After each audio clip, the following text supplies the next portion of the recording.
It's estimated that 30 to 50% of all scientific discoveries are, to some degree, accidental. I worked as a scientist and with some of the best scientists in the world for over 15 years, and I'd say that number is likely conservative. Here's how it happens.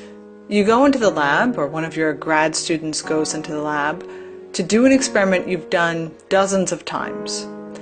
But you make a mistake somewhere in the procedure, and all of a sudden the results are unexpected. You can't explain them with what you know today. So you dig a little deeper, you do a few more experiments, and then eureka. And that's how discovery often happens.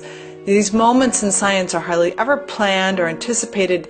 They start with doing things a little bit differently. In fact, they often begin with a mistake. And I can't help but wonder, why don't we do the same thing with our own lives? Why don't we approach life with more curiosity and a tolerance for the unexpected?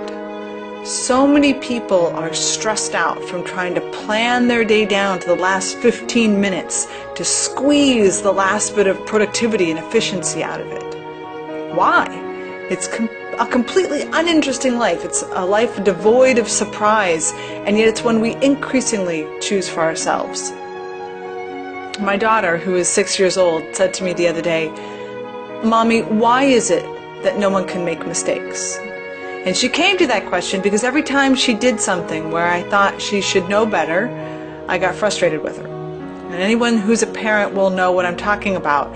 You know, they don't get dressed for school on time, or your child decides to test whether her duck can swim in circles and clogs the toilet. And frustration seemed like a pretty mild response until I realized I was killing her creativity and curiosity with my desire for efficiency and conformity. And it starts with our parents, and then it's our teachers, and then it's our bosses, and pretty soon it's ourselves, right? That voice becomes internal. And that's how we get into the mess that we're in today, where so many people are bored or disengaged in their jobs. They feel hopeless and helpless. Now, I can't let that happen to my daughter, and you shouldn't let it happen to yourself. And here's what we did. My daughter and I started a new ritual, and every morning, one of us reminds the other, it's a great day to make a mistake. It's a great day to make a mistake. That may sound a little strange because you've trained yourself to avoid mistakes at all costs, but that's where the learning is. And until you prioritize learning over performance, until you cleanse your mind of all those meaningless external measures of success and focus on what naturally piques your interest and excitement, you'll prevent yourself from having those eureka moments.